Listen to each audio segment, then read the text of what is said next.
How we doing, Sean? We're doing great. How are you, Jeff? I'm doing great.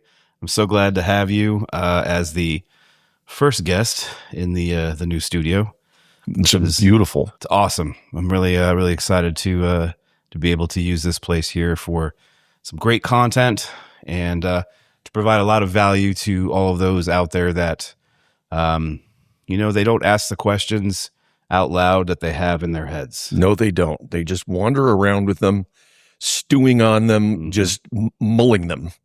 They do. Yes. They do. I used to call it in sales. I would tell my salespeople when they were sitting at their desks, just trying to figure out what to do. Say, you can't drive the desk, man. The desk isn't going anywhere. Got to get up, got to move, and just get into action, right? We could create desk go-karts, though. That would be fun. That would be fantastic. Yeah, I would love that. Yeah. We have walking desks now. Standing desks. Yeah, Yeah, exactly. We need go-kart desks. I think that's great. Yes. But Tesla has to make them so they can be automated. Right, exactly. So, Sean, tell everybody more about yourself, name of the business, and what you do. So I'm Sean Shannon. My business is Strategic Growth Design. I work with small and medium-sized businesses that are struggling with their sales process, specifically in the B2B space. 34 years in the broadcast business, none of it on the air, always on the sales side. Just developed a reputation as I was working for iHeart and for Audacy and finally Cumulus as the fix-it guy when it came to sales organizations. The last 11 years, I was the market president and ended up here in Atlanta where my wife and my kids we absolutely love it. Okay. So how did you really get that transition from radio to owning your own business and stepping out? And it's got to be nerve-wracking to do so. I know it was for me. Oh my goodness. It's so much harder than anyone ever tells you. It really is. I mean, because, I'm not selling a product anymore. I'm selling my thinking. I'm selling myself. And there's so much more vulnerability that comes with that. So, you can't hide behind a brand because strategic growth design is me and my thinking and all the things that I've learned. Right. That's a tough one to sort of get your head around.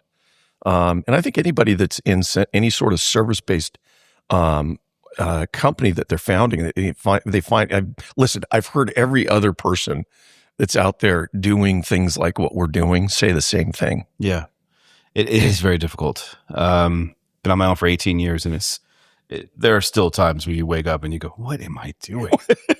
Does anybody really want what I have to think? Do they really care? Do they really care? Yes, it is.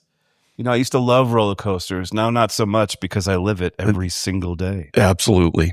We have good days. We have bad days. It is what it is. Yeah. And if you're a business owner and you don't think so, you're fooling yourself. Yes. 100%. So we wanted to talk about, kind of the sales and marketing side of the B2C world and the B2B world, and kind of, give some pointers in that realm. So kind of start us off with where your thoughts have been recently. Well, okay, so I'm going to preface it with this. I'm going to get a little professorial on us. Okay.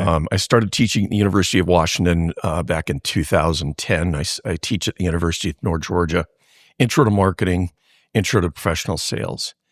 One of the things that confounds me in most B2B organizations is the way that they look at sales and marketing as being in two silos. Mm-hmm. When we teach Intro to Marketing, what we teach is that sales is simply a part of the marketing discipline. It's included in it. And, not to get too technical on it, but if you look at the four Ps, product, place, price, and promotion, sales is just one component of promotion. And if you are a business owner or a CEO in a small to medium-sized business, and the only marketing function that you are actually doing is sales, you're completely cheating yourself. Yeah. And quite frankly, you've created an impossible situation for your organization because of what AI is doing to the whole process. If you think about it, if you've got salespeople that are spending 60, 70% of their time cold calling, doing a cold outreach, they're doing another marketing function in promotion at a really unrealistic price. It's a really expensive way to do it. But it's nearly impossible at this moment to do cold outreach because of the noise that AI SDRs have created. Yeah. 100%. There's too much noise, in fact. Yes. So, if your one move is to just tell your salespeople to start making more calls, every one of us, our voicemail is full of whether it's offers for $250,000 lines of credit or it's right. But our email baskets are full. I mean, it's just every single time you turn to your computer, it's another 2 minutes of delete, delete, delete, delete, delete. And unfortunately, all the outreach that you are doing on a cold basis is getting the same treatment. The other go-to for small, medium-sized businesses, well, I'll just go ahead and turn the Google AdWords on. I'll punch my way into the consideration set there. Well, the problem is that, there's a series of McKinsey studies that finds that the companies that are in the initial consideration set, right? I'm going to buy a mattress. Who am I thinking of? I'm going to, I just got into a car wreck. What attorney am I thinking of? You've got 2 or 3 at the top of mind. Bettis Musgrove is your top one. There. Those 2-3 companies have earned some level of credibility, some level of awareness, some level of authority. Mm-hmm. Those companies have a 3x better chance of closing the sale than those that punch their way into the consideration set through search and research. Of course. And it's also, cheaper in the long run to do it that way than to try to punch your way through with completely, especially in the attorney world where, a cost per click could be upwards of $75. Yes. Just to click something. Bingo. That's insane. And, the number of clicks coming from Google, whether it's organic or it's paid, are down 40 to 50% over the last 6 months. People are starting their searches in different places. And if they're starting on Google, they may not get past the Gemini search results. That's correct. But, and there's another good point that I'm probably jumping the gun, but we'll go there anyways, which is referrals. So if you're getting a referral or if you're giving a referral, you're giving a referral of one person that you believe in, right? Yeah. Now, that person you gave it to, they're not just going to necessarily take your word for it anymore. I'm sorry, it's just not how it works. Yeah. What's the first thing they're going to do? They're going to Google you. Bingo. And what are they going to find? Yes. Are they going to find a bland website or no website at all? Right. Or they're going to find a YouTube, channel with tons of videos that are educational, that talk about the topics and the things that keep these people up at night. And, they're going to choose, they're not even going to call the ones that are bland anymore. That's completely right. And so the move that I recommend for businesses in this environment is it's actually 2 moves. One's a long-term, one's a short-term. Short-term move is, what are you doing to market to your existing customer base? How are you marketing, reassuring them, A, hey, you made a smart decision buying from me. B, here's what else I can do for you. Market back to them solutions that you are providing to other customers. Yeah. Cross-sell them, upsell them. Make sure that they are aware of the fact that there's more that you have to offer. And that would be through email? Yep. Push text marketing? Yes. SMS text marketing? Yes. Any others that you would do? I mean, you could do social media based on the people that are actually following you, but then again, your followers don't necessarily see your stuff anyways. Well, and as you well know, one of the most powerful ways to do it is through video. Yeah. Right? Get your best clients on to talk about the success you're having with them. Oh, none better. Right? None better than a testimonial video or case study video. Completely. None better. Yes. It's the greatest thing in marketing ever. 100%. Yeah. And not only do you make that customer feel great about doing business with you, you have, not to get too psychological on it, but you have built yet another cognitive dissonant barrier for them, right? They now believe more in what they do because they said that they believe in it. But the other thing is that you have opened an opportunity for other customers that are with you to say, oh, I haven't tried that with Jeff. I haven't tried that with my marketing company. I'd love to try that. Mm-hmm. Right. Yeah. You've just given yourself an opportunity to show another existing customer what you can do. Absolutely. I mean, it's one of the first things that, we discuss when we talk with clients who are looking to bring on more and they want to scale more. And we say, okay, well, what are you already doing with your existing client base? It's exactly right. Because it's the low hanging fruit. It's still not easy, but it is what you have to do first. Yeah. So the second move is that longer term move of creating awareness for your business, becoming world famous in your tiny little market, right? But it's still top of funnel. Absolutely. It's very top of funnel. I mean, this is an 18-month play, right? so that you are one of the 2 or 3 that they think of. And we think about, world famous is wow, that's a challenge. Well, when you scale it down to the size of your market, it's really not that tough. It's really not that expensive. It just requires discipline. It requires an investment. But really it is completely possible for you to dominate, whether it's geography, whether it is an industry vertical, a specialty within an industry vertical.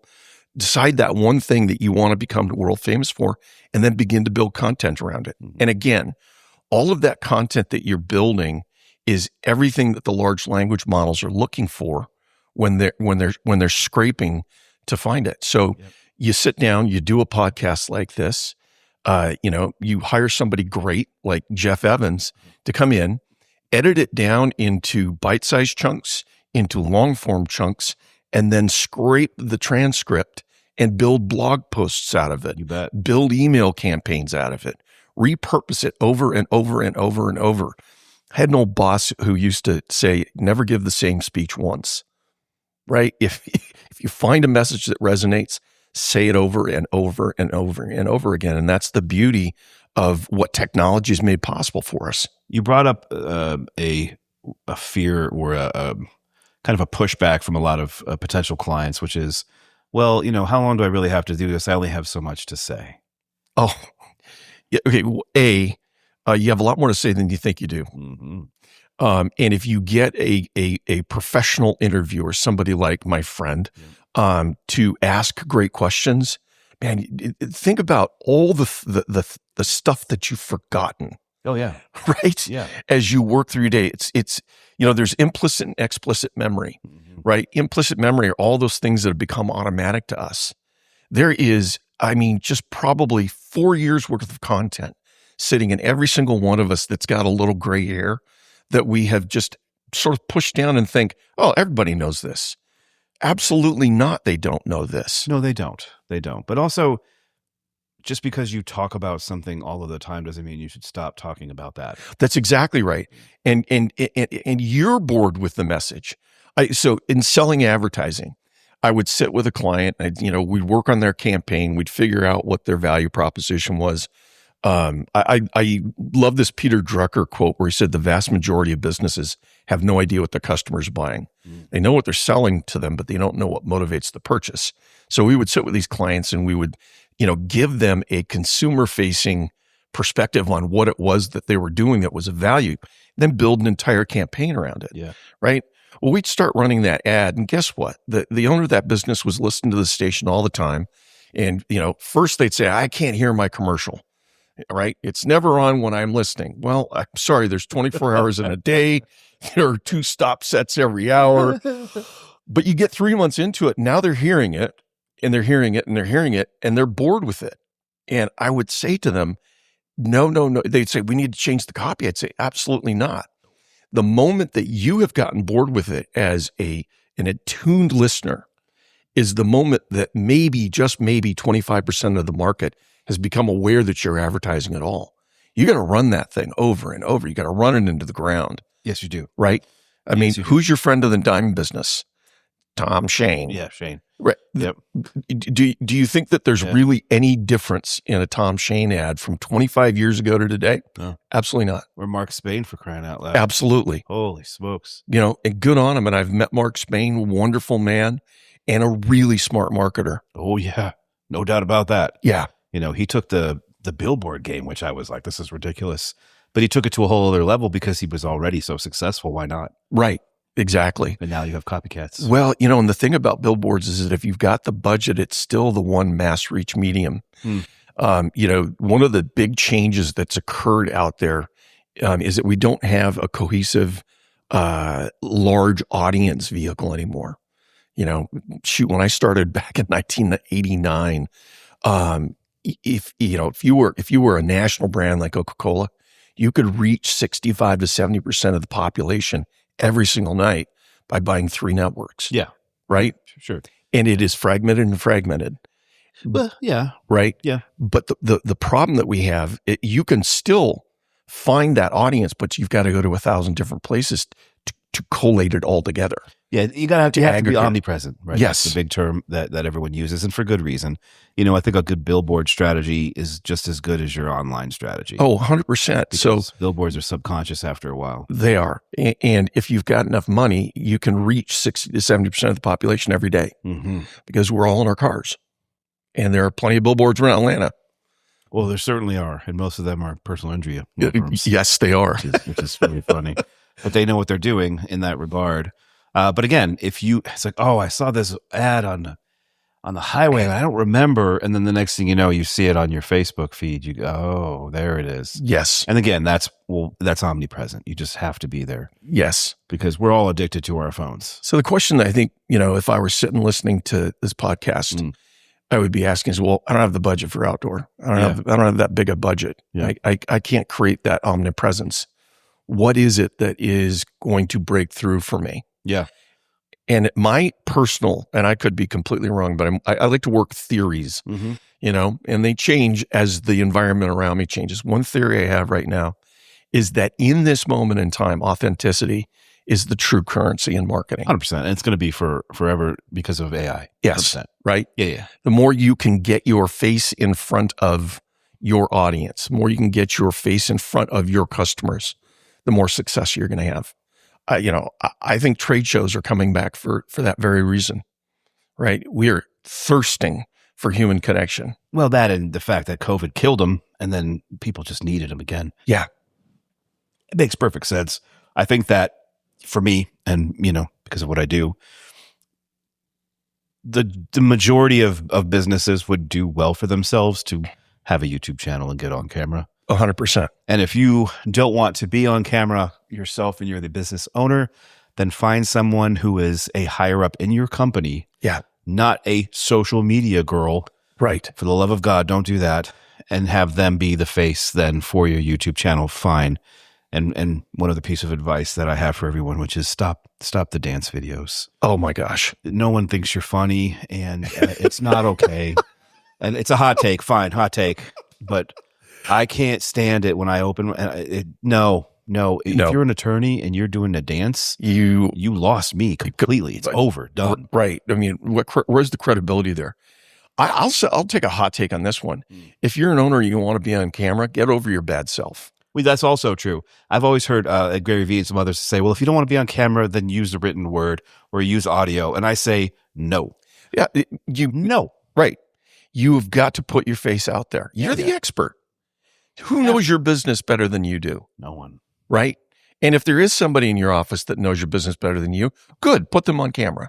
But if there isn't, you need to be the face because what people are thirsting for when they go to research is they're looking for credibility and they're looking for authority.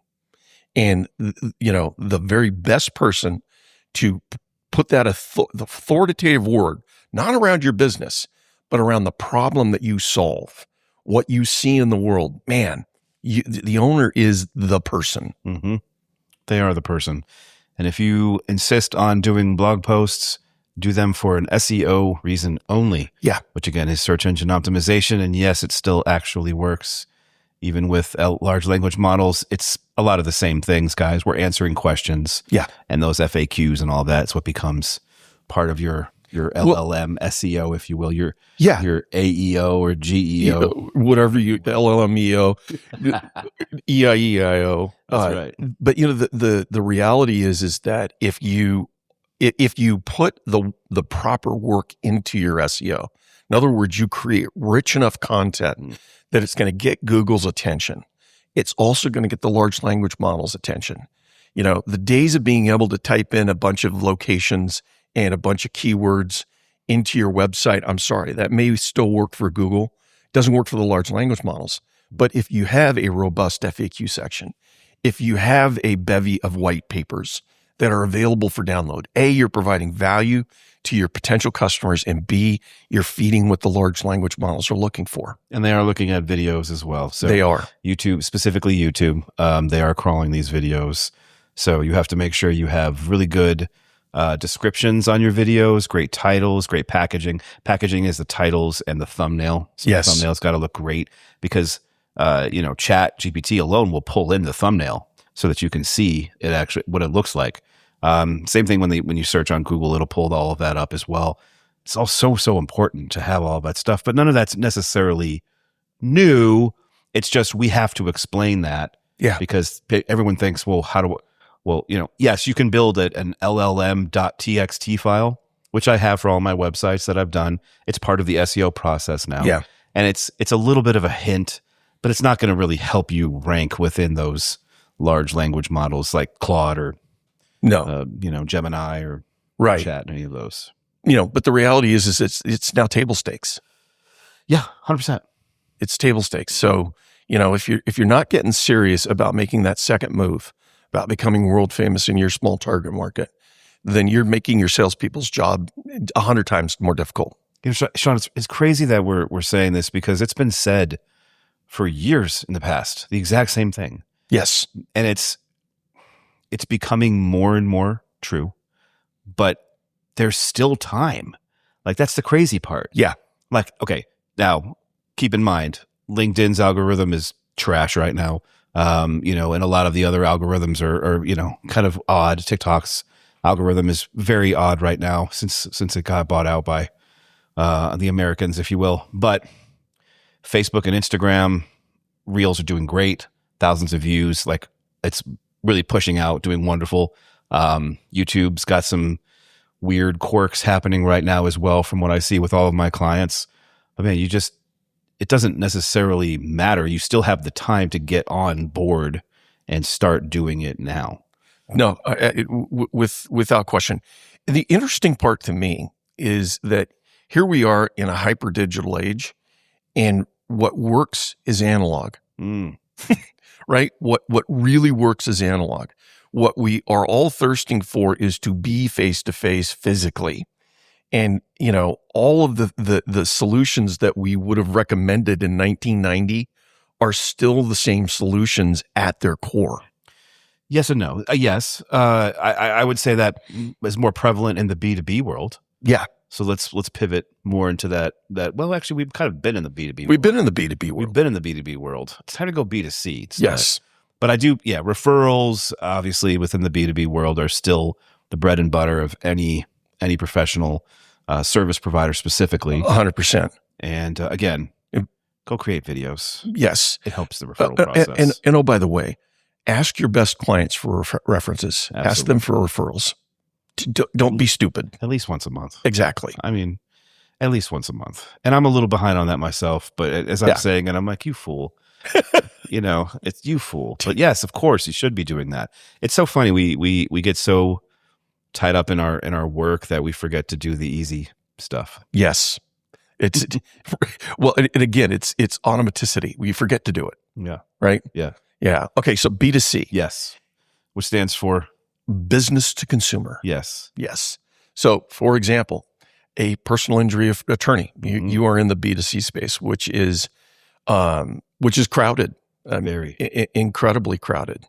The reality is, it used to be the sales funnel was sort of linear, right? The marketing funnel was linear. People became aware of a problem, a need in their lives. They had a couple companies that they knew about, right? And they would call one or two of them and have one of them try something out, and then they purchase it. Mm-hmm. And, what these McKinsey studies I was referencing, found is that, you start with the one or two, but then as you research, it expands out to 10 to 12 companies that are now in your consideration set. And then it narrows back down to that one or two you're going to try and then finally buy from. Yeah. And those companies in the initial consideration set do have that huge leg up, 300% better chance of closing the sale. But what's interesting to me is that, when I started off in sales in the B2C space, about 40% of consumers had an idea of who it was they were going to purchase from. Today, it's 82% know who they're going to purchase from before they send out even a flare that they're in the market for the product. And it's the funny thing is it's not even necessarily the best. No. It's just the most obvious choice for them based on what? Marketing.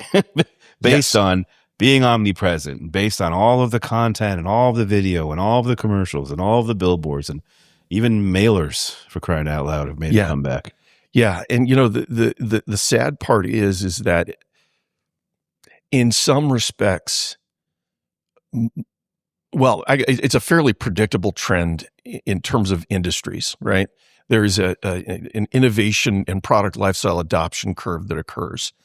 And, as a product ages from early majority into late majority in terms of its product lifestyle, couple things happen. One is that the industries tend to consolidate down to 2, 3, 4 competitors.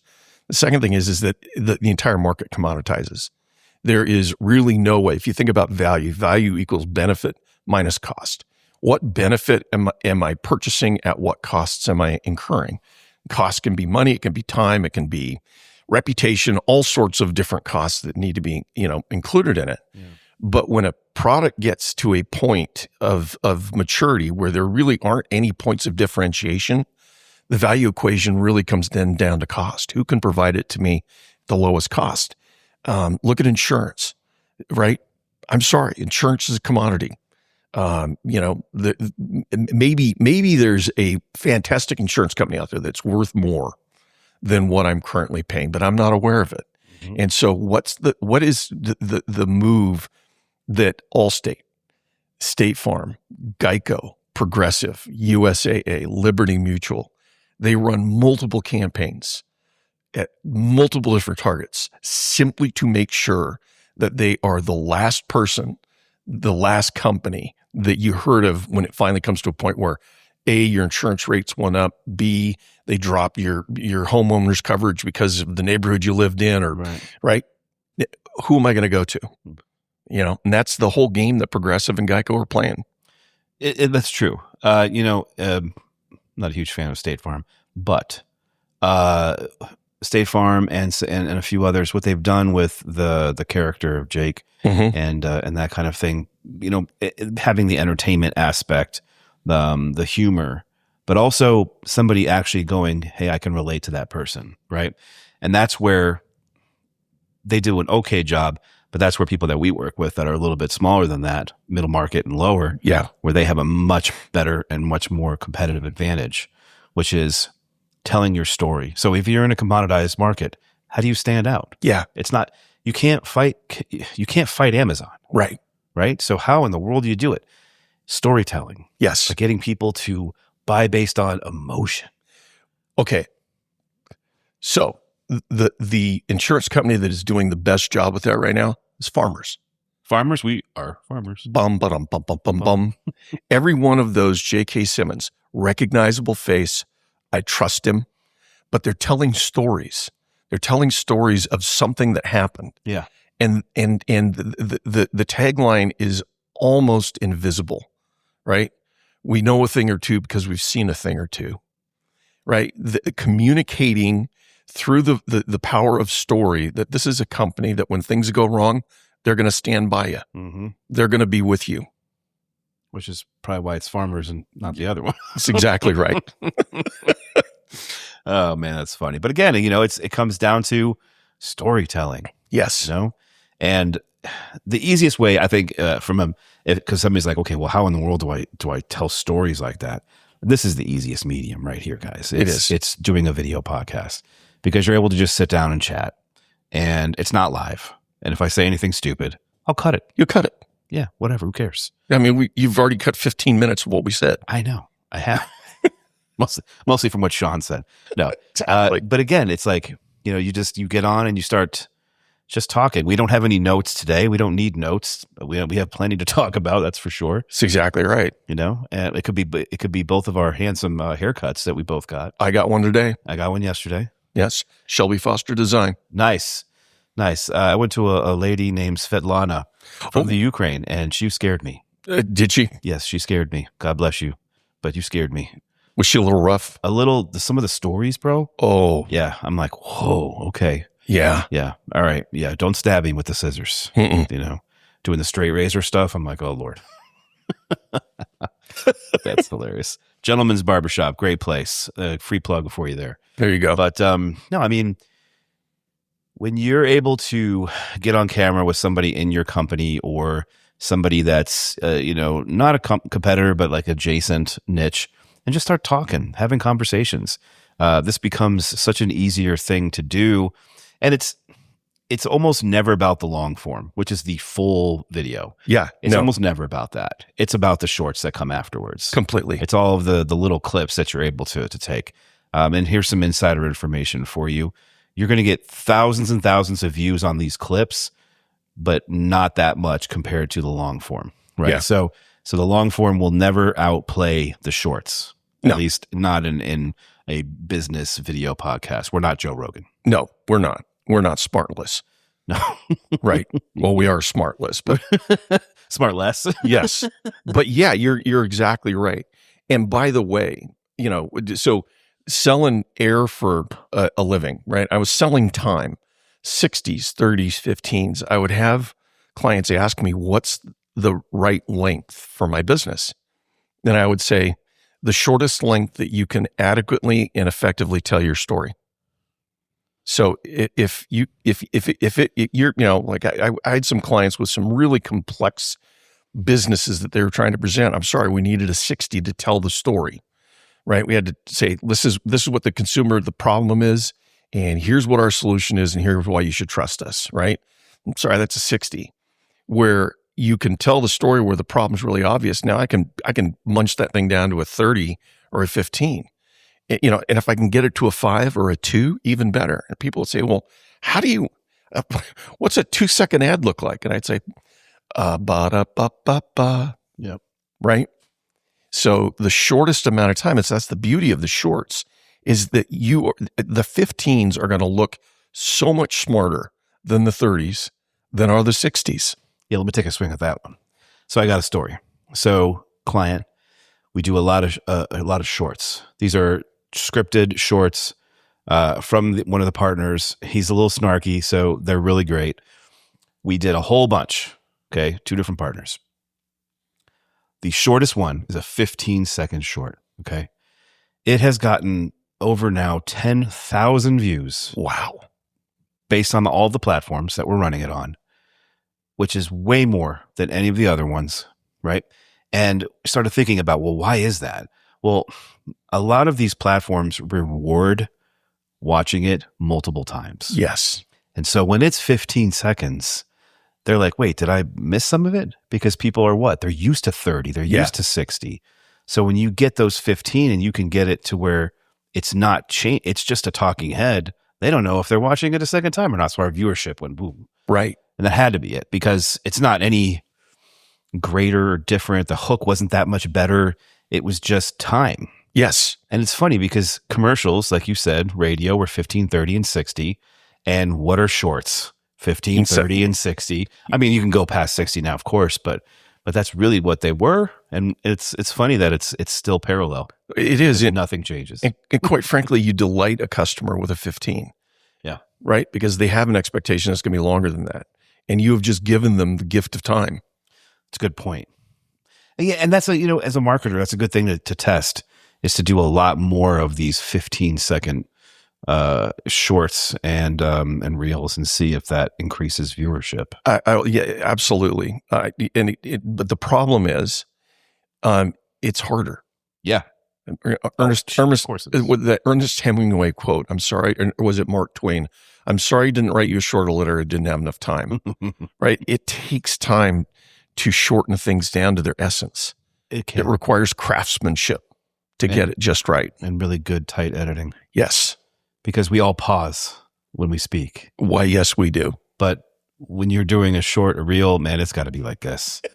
I mean, I'm quick cutting just down to the breath. Right, exactly. Wait, 2 more breaths, come out. Yeah. I mean, to the point where you have to go down as far as you can go on the audio, as far as it'll go, and then cut. And then so that it's seamless looking. It's hard sometimes. People, a lot of people use their hands and stuff. So it's a little bit more difficult to do that. When it's 1 second's like this, the next second's like this, and then it's like this. And just handcuff them to the chair. Yes, please place your hands here so I can tape them down. I'm terrified. Exactly. What's that duct tape doing in here? Oh, I've had a couple of those where they tap.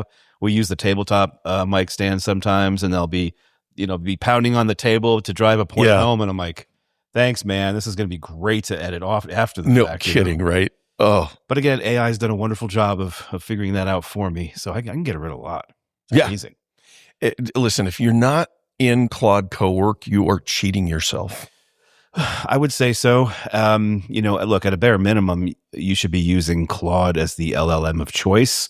There really isn't any reason to be using ChatGPT for most people. I'm sorry. I just don't see the need. Well, listen, if you are in business, Claude is it. But, my wife is on ChatGPT. I'll be honest, I still pay for it.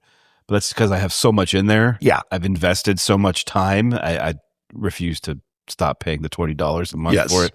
But yeah, I think Claude is by far and away the best one because of the ability to build on top of it. Right. Yeah. And co-work with its automations are fantastic. Yes. Can you give me any examples of anything that you're currently using it for or looking at or studying on it right now? Yeah. Well, heck yeah. I use Claude for all of my blog posts and my LinkedIn posting. I'll go in. I built a writing skill. I dropped in about 500 documents, whether it was older blog posts, it was presentations, it was emails, so that Claude could learn my writing style. And, what I'll do is I'll drop in a 6 to 7 a sentence prompt. And this is what I'm thinking about. This is the point of view that I have. Find me a little bit of research, to back me up, give them a couple of examples, and boom, back comes a beautiful blog post that's well-researched, written in my voice. I love that. And it's still, people are like, oh, you're cheating. No, you're not. First of all, education is education. What are you reading that blog post for? Right. You're reading it to be educated, most likely. Well, you just got the education. So there, that's what it is. But I will give it, okay, stop using M dashes. I know. M dashes are a real thing. I was reading a Berenstain Bears book to my kids the other month, and all I'm seeing are M dashes in there. I'm like, oh, this must have been written by AI in 1964 or whatever. Exactly. Right? But you stop using the word gap and moat. Oh. For the love of God. Tell you're certain. Gap and moat. Out. Because as soon as I read that, I'm like, come on, try harder. Yeah. It's just little things like that. Yeah. So I have gotten to a point where it is doing my research for me with new clients. Absolutely. Right. It's drafting my emails to potential new clients. And again, listen, it's my voice because I gave it all of the material from my writing. And you know what? The AI is only as good as the questions it's asked. It's only as good as the point of view that you've given it and asked it to write for you. If you're going in and saying, write me a blog post on sales, I'm sorry. That's it. You're going to end up with AI slop. But if you go in there and you say, listen, I have an idea around, the impact that AI is having on prospecting, or I want to write a blog post about the idea that you really can't overcome objections; you've got to avoid them. Right? These are novel thoughts that I have, and if I don't prompt it with 6, 7 really good sentences, it's going to give back slop. Yeah. It is. It's definitely going to give you back something that's kind of basic. I want to talk about blog posts again for a second because I said something earlier, but I want to make it kind of clear. So, blog posts should be looked at, in my point of view now, as SEO and as your newsletter. Yeah. Specifically your newsletter. Because your newsletter, especially if you're on LinkedIn, you do a LinkedIn newsletter, you can do that once a week. And that's simply a blog post at that point. But all of the people that are following that newsletter get notified via email that newsletter has come out, which is a huge deal. Honestly, it is. It is. Now, there's a lot of them out there. So again, it's a flooded market. It is. You got to find the right time of day and day for that matter. Yeah. Get it out. I will tell you that the most read newsletters that I put out are my weekend wisdom that I send out on weekends. Yeah, because less people are putting them out on the weekends. 100%. Yeah. Yes. Yeah, it's a win. It's right. a total win.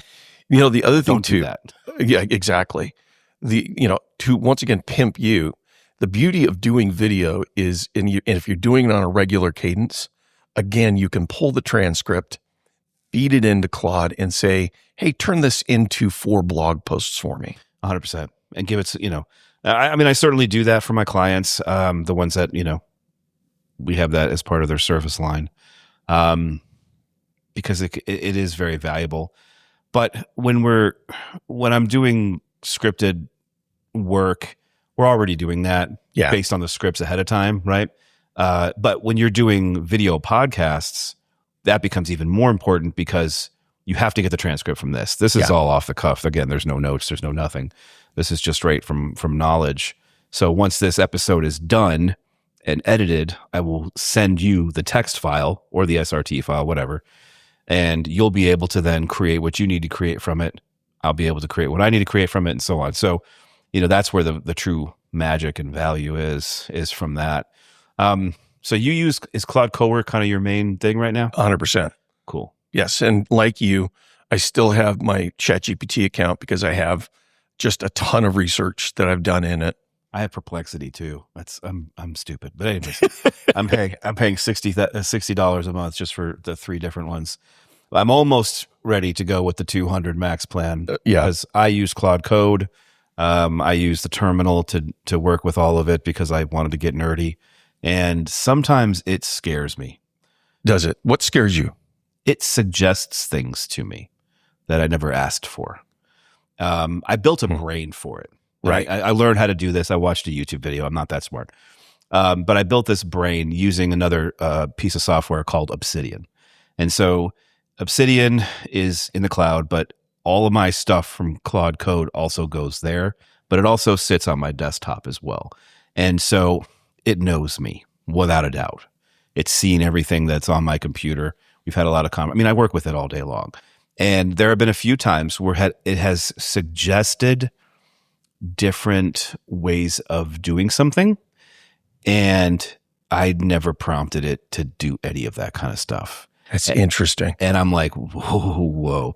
And I remember I was sitting at the house and I got goosebumps, and I looked at my wife and I'm like, I think it's alive.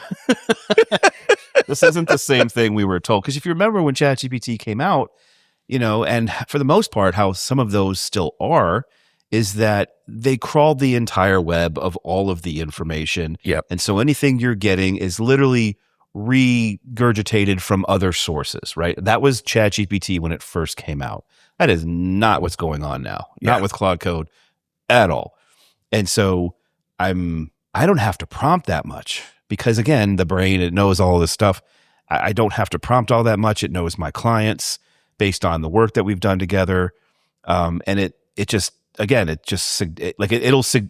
morning, it suggested, hey, would you like me to go and put all of these emails that we're creating for these new leads into your Gmail drafts folder for you? And I'm like, yeah. Hello. And boom, done. And I'm like, do I need to give you anything? And it goes, no, we already have everything we need. And boom, done. And I'm like, this is fantastic. As an old man, I grew up without computers. I grew up with the internet starting and Apple IIe's and the Commodore 64s. And those. You know what I'm saying? Like, if we can wax nostalgia. Dot matrix printers. Oh man. One of my first sales jobs.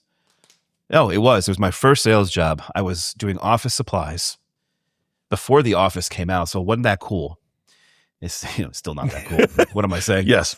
But we would have to go to Midtown and Buckhead and try and sneak in these office buildings and not get kicked out by the security and try to, sell. I was terrible at it. I hated it. It was a miserable job. But I remember hearing the sound of the dot matrix printer going off for new orders, and I would be sad because none of those were mine. None of those orders were yours. I was a terrible salesman. Terrible. That's why you're my friend. No.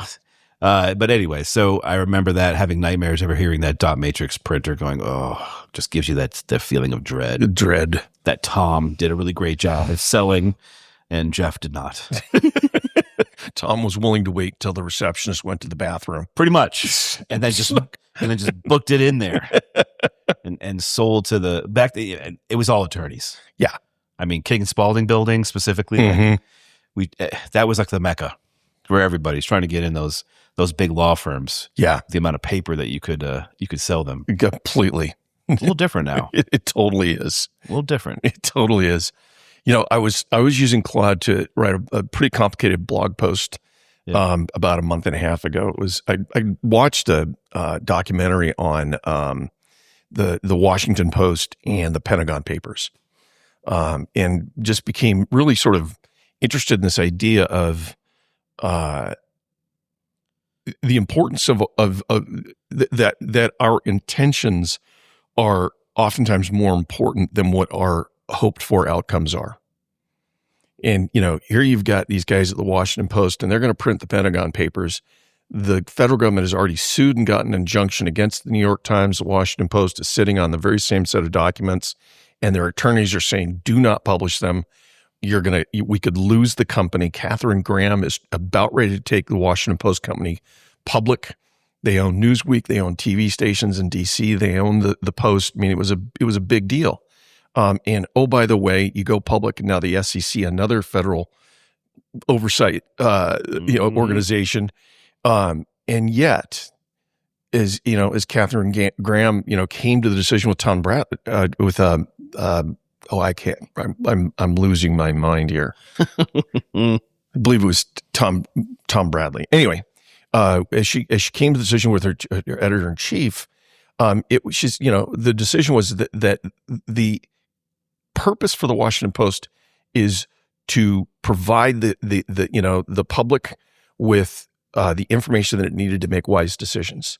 That, going back to the Federalist Papers, that the most important thing in any government, democratic government, is not in the government, it's outside the government, it's the press. Right. And so she went ahead and published them. Oh, wow. Not knowing what the outcomes were going to be, because she was certain of her intentions. Anyway, Yeah. This is a long way of getting around to. Yeah. As I'm writing this blog post, I'm iterating back and forth with Claude, and I say, all right, great.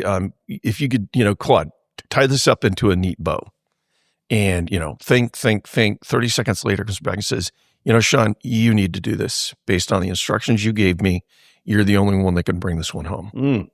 You need to write this. Oh, wow. That's great. Right? Yeah, push back on you. Yeah. Yeah, I love that. Well, it's because you told it to. Yes. And it actually listened.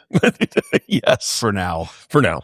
It will not be listening soon. Well, we're going to work for the robots. It does seem that way. Yes. It does seem that way. It's funny. So I have a new client who we're doing a video podcast for manufacturing companies, right? And so he, we got into this conversation about AI and robots and all of that. And, there is some, robot work that would be actually really beneficial, like moving some things around in the warehouses, stuff like that. But when it comes down to programming, CNC and machinery and all the other things that happen, it has to be done by hand, has to be done by a human. And we're seeing that in other companies where they laid off staff for AI. Now they're bringing staff back.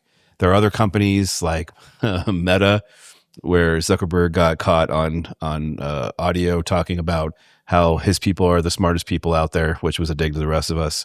But basically saying you need to be teaching the robots all of your great programming knowledge, because pretty much at the end of that, they're going to lay off 10% of their workforce, which is the people that are then programming it. Yep. And that's going to backfire. Yeah. It is going to backfire because God created us. Yeah. And that's it. I mean, that is literally the statement. And we are, from his intelligent design, and therefore nothing comes above us. I'm sorry, it just doesn't. Yes.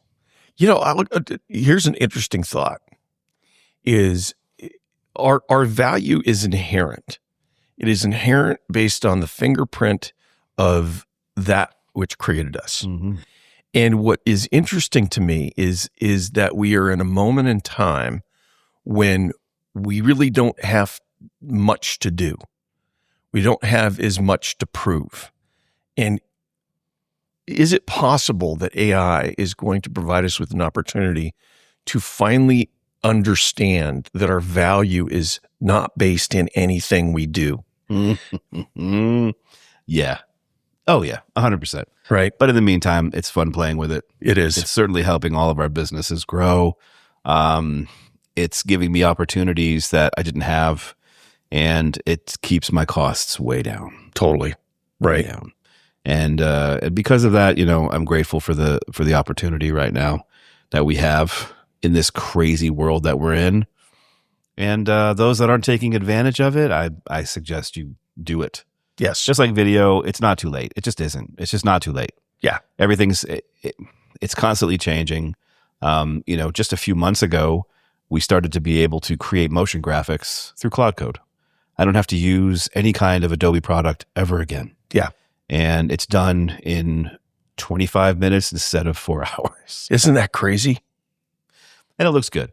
It really does. It really does look good. So, it's just you just have to learn how to use it correctly and use it. Don't let it use you. Yeah. And like you said, it's a